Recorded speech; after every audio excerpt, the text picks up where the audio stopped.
Sa mga magabakal pa lang sang gift para sa Valentine's Day, especially para sa inyong mga date, may igatudlo kami sa inyo. Ari, tutukan ta sa Bulante!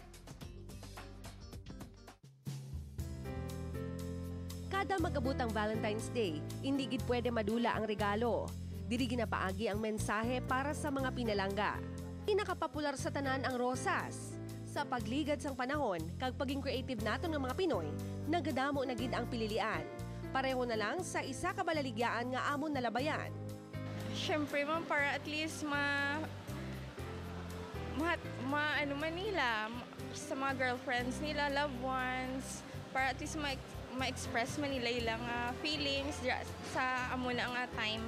Ining mga balloon, pwede na mabakal sa 150 pesos. Kung gusto mo naman may upod nga bear, mabakal ini sa 350 pesos. Kung type mo naman nga bear lang sa sulod sang espesyal nga lata kag may upod nga paper bag, mabakal naman ini sa 199 pesos. Samtang kung feel mo naman magpasimple, may ara man sila sang heart-shaped balloons. Pero kung feel mo pagid itodo ang Valentine gift mo kag nagasululobra ang imo budget, ari ang mga teddy bears in all sizes. Ang pinakadako ang nagabili sang 4,000 pesos. May ara man sang tag 2,500 pesos, samtang kung luyag mo naman mangin praktikal, may tag 400 pesos man. Diri sa Balaligyan Suite, mahimo man ninyo ipa-deliver ang inyo regalo. 100 pesos ang charge nila para magdulong sini sa inyo special someone. Diri naman sa post office, perfect man nga paagi sa pagpabutyag sang pagpalangga ang ila tuigan nga Valentine special promo.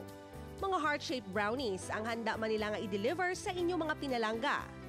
Mabakal sa 90 pesos ang 3 kabilog. 140 naman kung anom, samtang ang 8 naman kabilog, 170 pesos.